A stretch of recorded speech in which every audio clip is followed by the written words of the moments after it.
There we go. Noong unang panahon, si Lola, ay wait lang.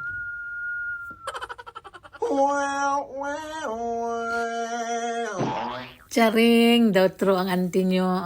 So, nung few years ago, may nasambit si Lola sa akin na gusto niya daw magpunta sa isang lugar bago daw siya, alam niyo na kung anong mangyari ba. Puntahan niya daw kasi it reminds her of yung asawa niya nga na namatay.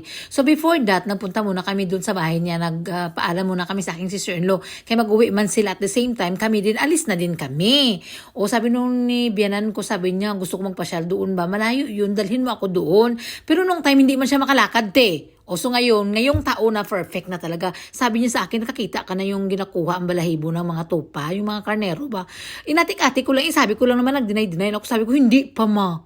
O, para matuluyan ang pagpunta namin. Kasi pag sinabi ko ngayon na nakakita na ako, hindi na yun siya magpunta. Kasi ano pang purpose na punta namin doon. Nagatik-atik lang ako, tita, na parang manol na manol. Ako na first time ko talaga makita. Pero nakakita na ako niyan, Pero kung drama ko lang para yung eagerness niya mga punta, baka para sabihin niya bala na ayaw ko magpunta. Kundi mahiya man yan siya.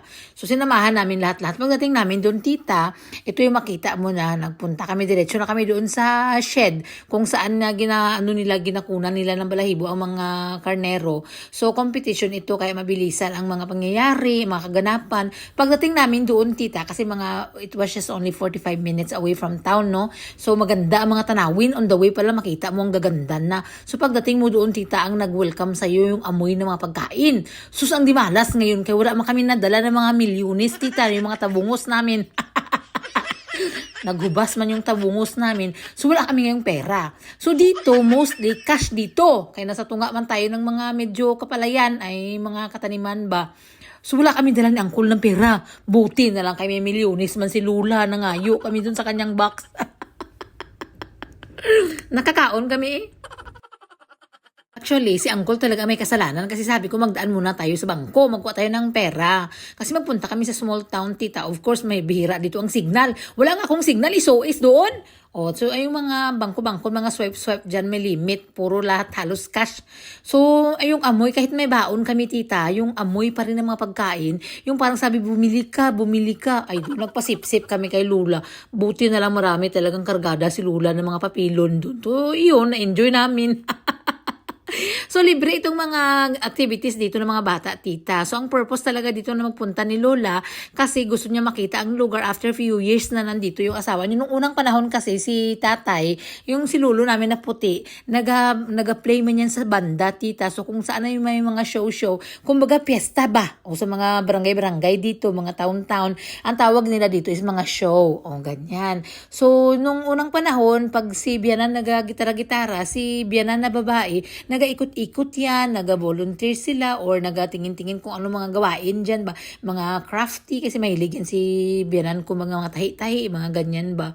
So at the same time, ginaikot niya ang lahat ng mga area. So ngayon, naalala niya ba, sabi niya gusto ko magpunta. So rason-rason niya na lang yun na gusto ko daw i-video kasi nga nag-vlog ako, baka gusto ko daw ipakita sa inyo. O dapat ipakita ko sa inyo, dapat masaya kayo dyan. O, charing. Para lang ito sa mga hindi nakakita. Yung iba niya marami naman mga taga-Australia dito. Alam na nila yung mga gawain ng ganyan. So nakita nila. Pero this video is not for you, mga tita, mga tito. Yung para lang to sa mga tao sa Pilipinas na hindi masyado nakita yung mga gawain dito kung paano ginakuna ng balahibo. Ang tawag dyan, sharing. Depende na sa pag-pronounce mo. Hindi man pwede nga i-share. I-share nyo ng video ko yung pag-share ng video, iba man yung sharing na naman. Kay Bisaya man tayo, Ilonggo pa, depende yan sa pag-pronounce. Basta ang spelling tayo, doon tayo magdakpanay. Ay, nakaikot talaga si Lola sa isang oval, tita, na ikot na yun. Pagdating lagi ng bahay, huragok siya agad mo. Pagka the next day, sabi niya, sakit ang kamay ko pero super happy niya. Sabi niya gani, on our way, sabi niya, pwede na daw siya magpahuway. Sabi ko, wag kang ganyan. Pagpunta pa kami sa comments, may isa na namang show dun sa next week na naman. Sabi ko, magpunta pa tayo, ay na-excite ang matanda, kasi nakita niya ang excitement ko, tita. So, kung saan siya magpunta, sama ako. Hindi ako mapakita na nabuboring ako. Dapat masaya lang ako.